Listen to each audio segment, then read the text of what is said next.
I'm sure you can figure out what we're doing today.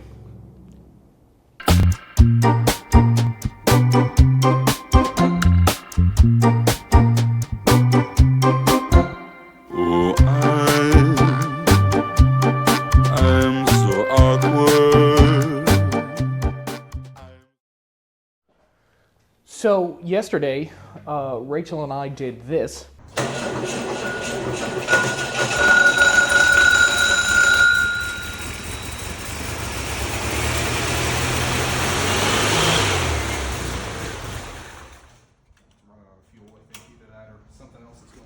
Which gave me just enough confidence to just try to shove the engine in the car.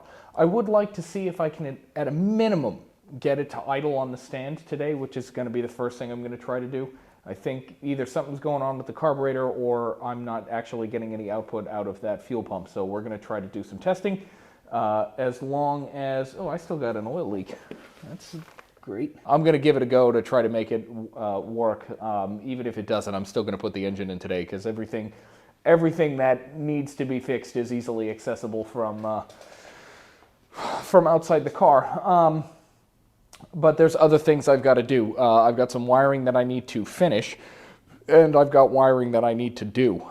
I also, if I want to try to drive the car today, need to plumb a fuel system. I can't use the tank, the actual tank for the car, because I don't have a reserve tap at this time. So I'm going to have to try to like put a tank on the roof or something, or I don't know.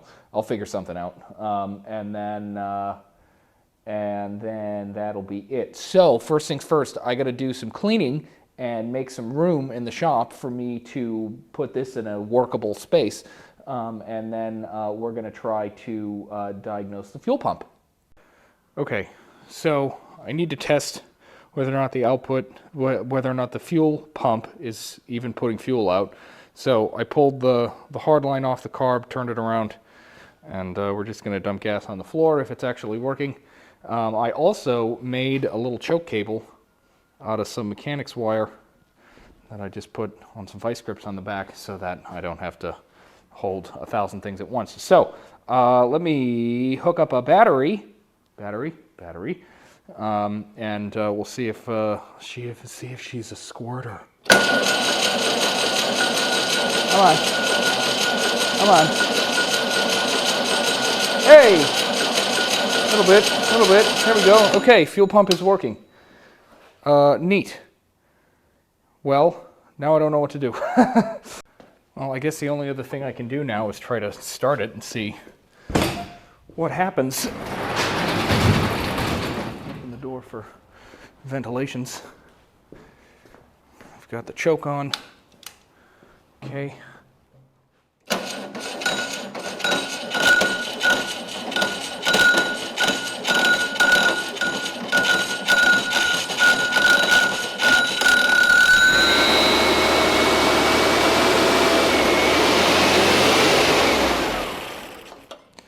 All right, well, I don't know what that means. So I guess we'll try again. Do it this way.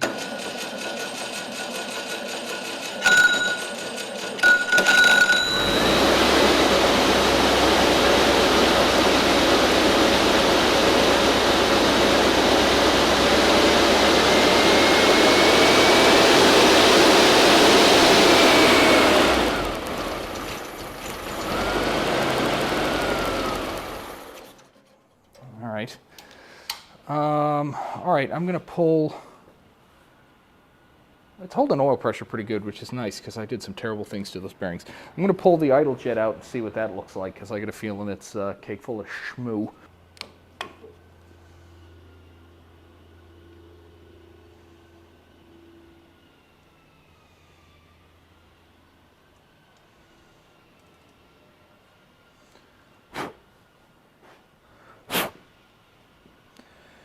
I don't know what size jet this is. Looks like a 50. I wonder if maybe I can just get away with a 55, because that actually looks pretty clean. Although I don't know if there's supposed to be shit in there. I think I have some 55s. Maybe we can put one of those in. So the one on the left is the one that came out of the carb. It's got a massive hole there on the side, but this hole down here is the actual measurement that the 50's talking about. This one's a little bit bigger, but it's got 4 smaller holes around the edge, and this comes out of a later carburetor, but it is a 55, so I'm going to try to stick this in and see if it makes a difference.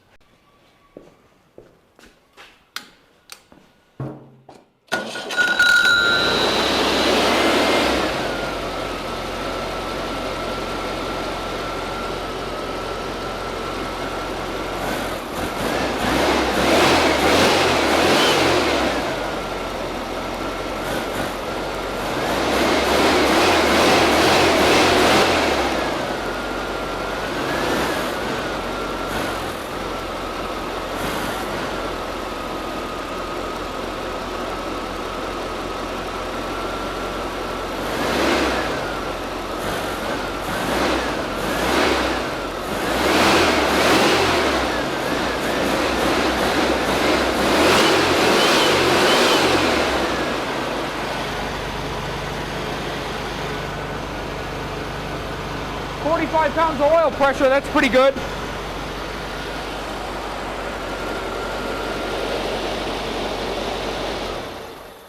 But how well does it start without any throttle? Nope. Come on.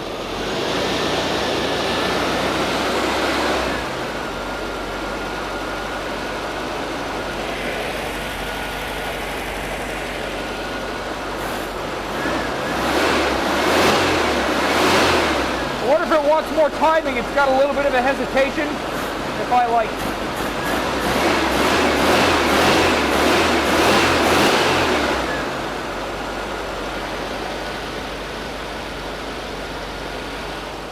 All right, well now that that is running like super good, I'm really glad that that idle jet worked. I'm letting that cool down and continue leaking all over the floor. While that's doing that, I can get started on finishing the taillight wiring coming off of my bulkhead. So I'm going to pull this whole harness out of here, which means disassembling the lights again and everything and pulling this through simply so I can put some nice black sheathing on it, and then I can put it back in. And once that's done, I kind of need the engine in place in order to do the engine wiring harness. The other day I did the engine seals, including the firewall. I ran the choke cable, the throttle cable, and the clutch cable, so that's all in. So yeah, let me just handle that, and when we're ready to put the engine in, I'll get you back in here. All right, so I got that all done, nice and clean. So now I'm going to pull the engine off the stand. There's a few things I got to do before I get it in the car. I'm going to have to take this tin back off. I have to attach that tin. I got to put a clutch on it, and then which I have. And oh wow, okay, I think that's actually it. I might put the starter in, albeit it's bad, but I need it for wiring purposes anyway, so I might do that first. So let me take care of those things. It's all boring stuff anyway. And then when I'm getting the engine in, I'll do the camera things. Okay, well, it would appear that we're ready to try to hoof this boat anchor in here. I'm hoping. Anyway, should go pretty easy. Oh, that really does not feel right. It's almost like I put the apron in the wrong spot. Is that middle? That's middle.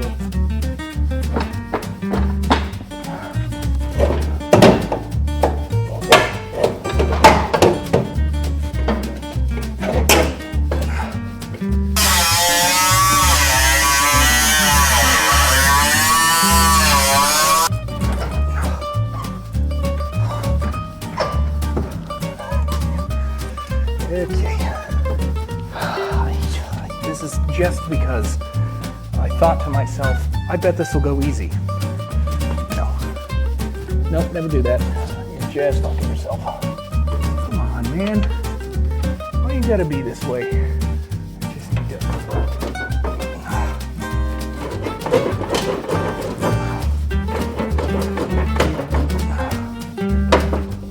What's the problem? I don't understand.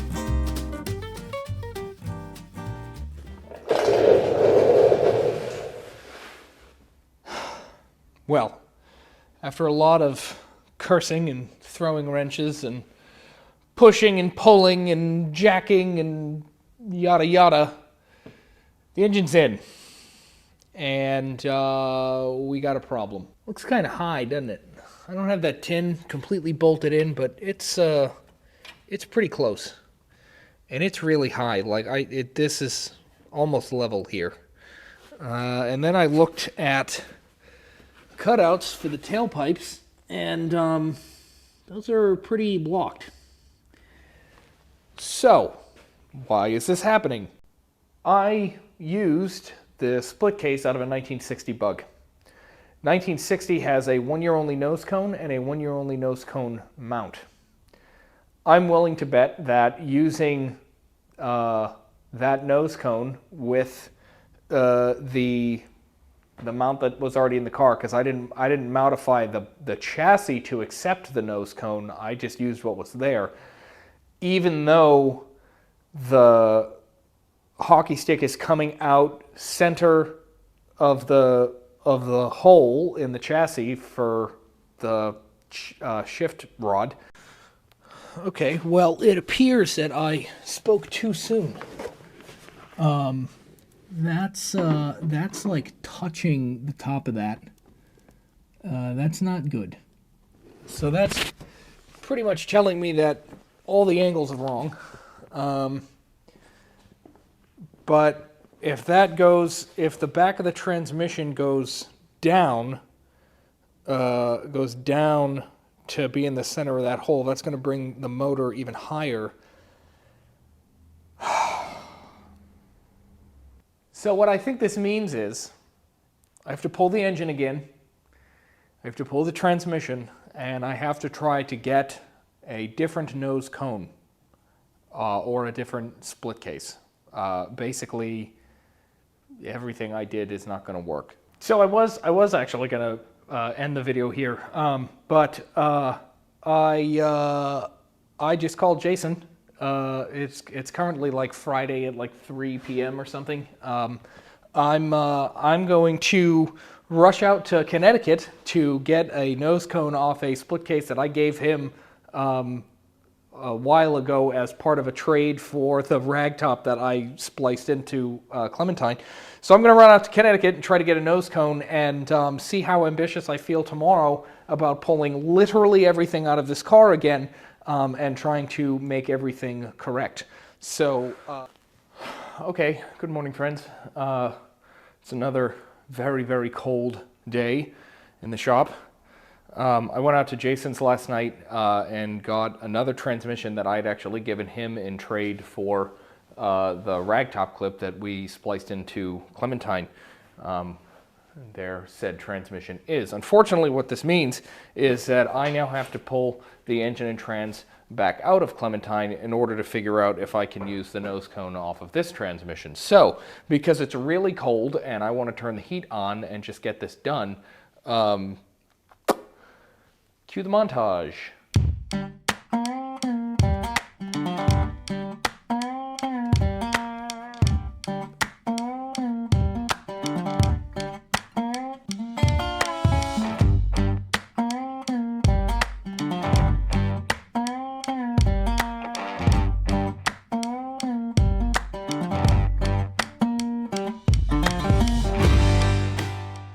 Okay, so I've got the transaxle out and I've got the nose cones pulled off of both of them. Obviously this is the one off the 1960 and this is off of what I believe to be a 58. You can see there are some minor differences. The gap between these is much smaller. This is in a whole different area, the whole thing. And the hockey sticks are different too. This is out of the 60, this is out of the 58. It's a whole different thing. So I'm at a point now where I'm going to try to fit these parts together. Well, I mean, at least put the nose cone on the 60 trans. And I don't want to do that on an empty stomach because I know I'm going to get annoyed, and nothing is worse than being annoyed on an empty stomach. So before I start fighting with this, I'm going to go get lunch, and then when I get back, we're gonna start playing with getting that back together. All right.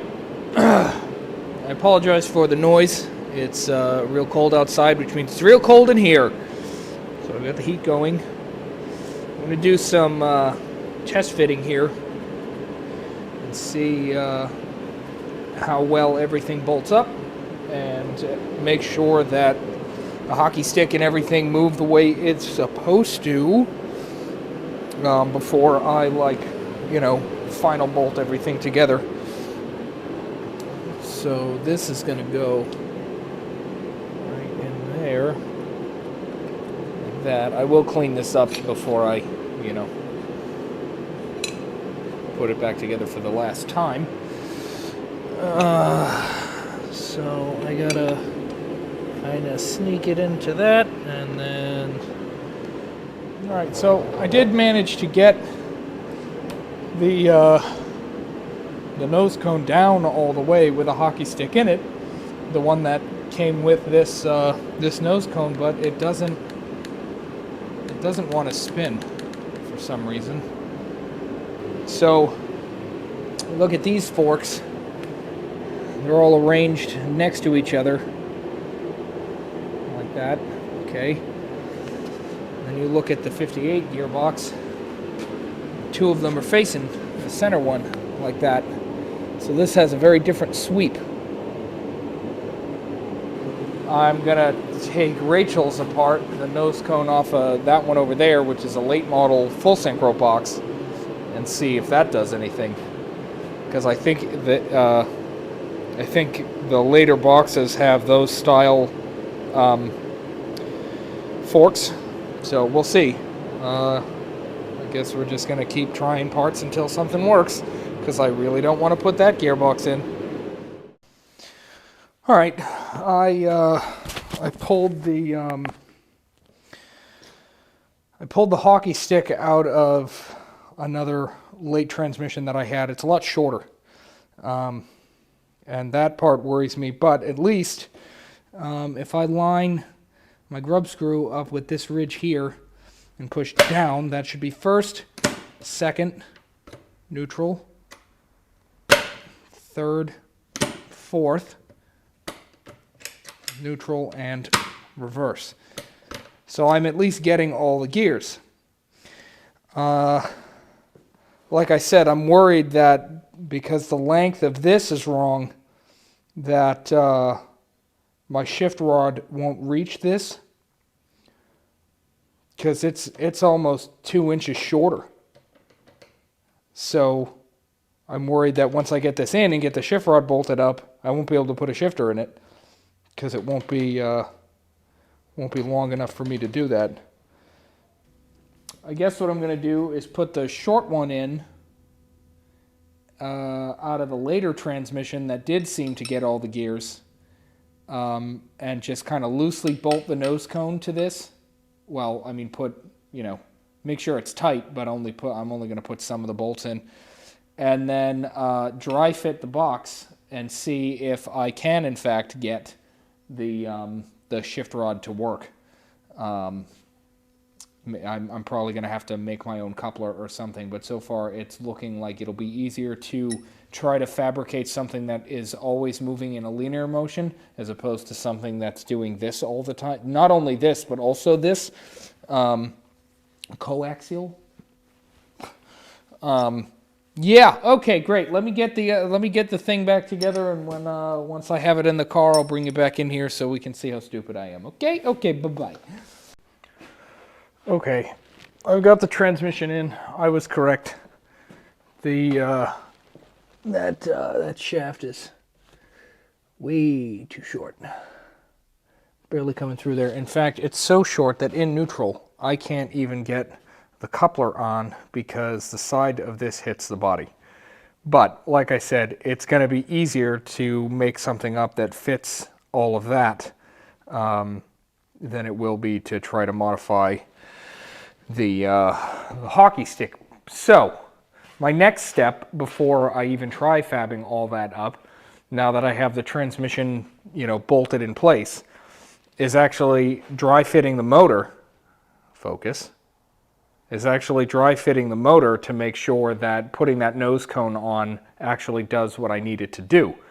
Because obviously if it doesn't, I wasted a whole bunch of time, and I don't want to waste more time fabbing something up for a nose cone that isn't going to work. So I'm going to rearrange the floor here and get ready to dry fit the motor, make sure that that goes in good and easy, kind of loosely hang the exhaust on and make sure that I can get the tailpipes in, make sure all the angles are good. And then as long as all that looks like it's going to work, then I can pull the engine out again, I can pull the transmission out again, and I can start trying to fab something up for the hockey stick. And also, put the nose cone back on properly with like sealant and all the bolts and everything. Yeah, so let me dry fit the motor. If it works, I'll let you know.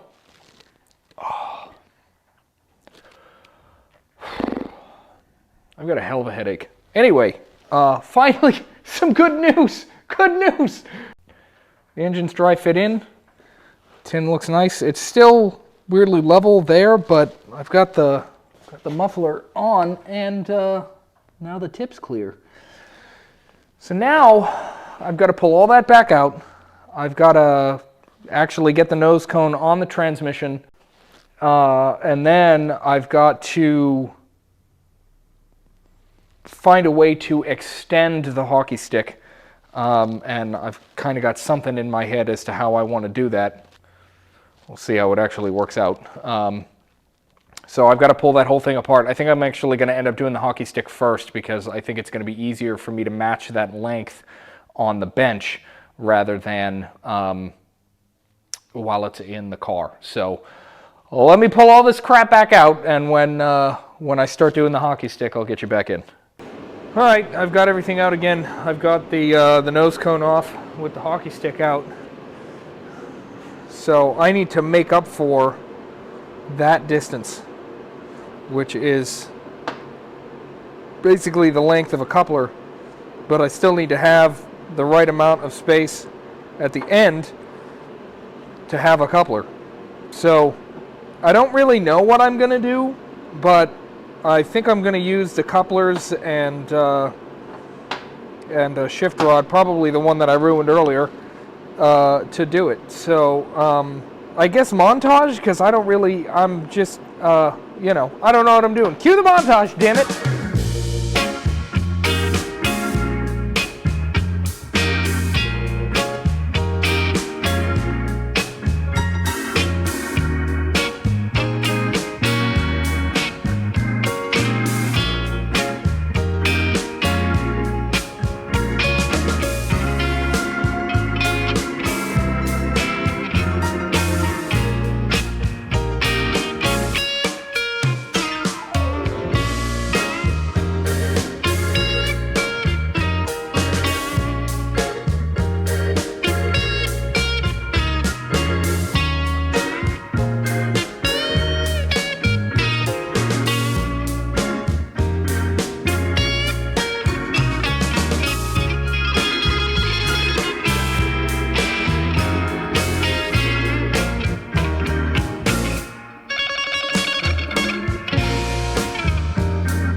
All right, well, I think that hopefully will work. I actually got that pretty straight. So what did I do? I stole the shift coupler out of Rachel's car and melted it so that I could separate it, and then cut the flange off around the outside so that I could use it as a sleeve. I took the shift rod that I murdered earlier and cut the long end of it off, and then just kept hacking it down until the length was right. I used this as a sleeve, using the grub screw to locate it on the shift lever that's actually going to stay in there, so that I can just attach it, and then the shift coupler that's going to be in the car is going to attach to the extension rod that I welded to this collar.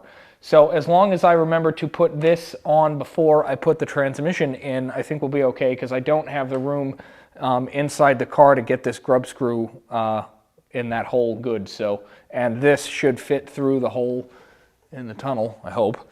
If not, then just more things to figure out. So I'm going to wrap up here tonight. What I'm going to do right now is just take the cover off here so that I can clean up the seal surfaces, get some schmoo and cake it on, and then bolt this down. And then tomorrow morning I'll come back in and hopefully put everything back in the car. I won't have a ton of time tomorrow because it's my mom's 70th birthday, the old fossil, and I have to be in Massachusetts to have dinner with her and my family and Rachel. So I'm going to try to wrap this up tomorrow morning. See you then.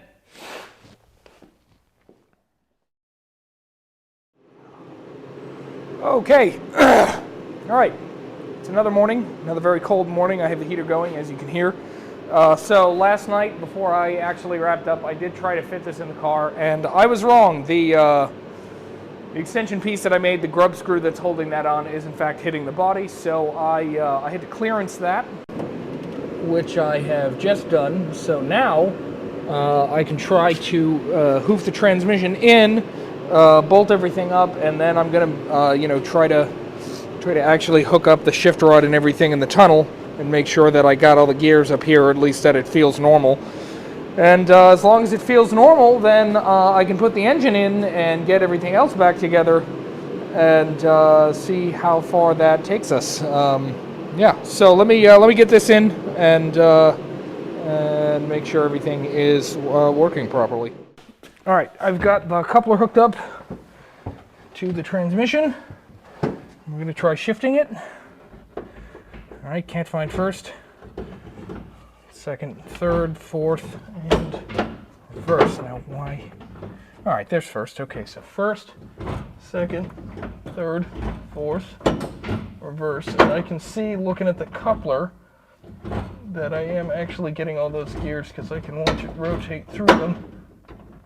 First is a little bit of a challenge to get. I'm willing to bet that I didn't actually get that extension shaft welded in like at the right orientation, but it's good enough. If I swing it to the right a little bit and then push it into the left, it seems to work pretty good. So I'm getting everybody. Of course, that's going to be a whole different story when it's actually turning. Well, I guess that means we can put the engine in now, so I'm going to do that. God. Well, this has been an absolute nightmare, hasn't it? I really genuinely thought on day one that I was going to get to drive this car, and I'm really sorry that this episode is not ending with me driving this car. But hey, things just don't always go the way we want them to. So hopefully the next time we'll get to drive the car. I'm going to end the episode here. I have a lot of stuff that I got to put back together.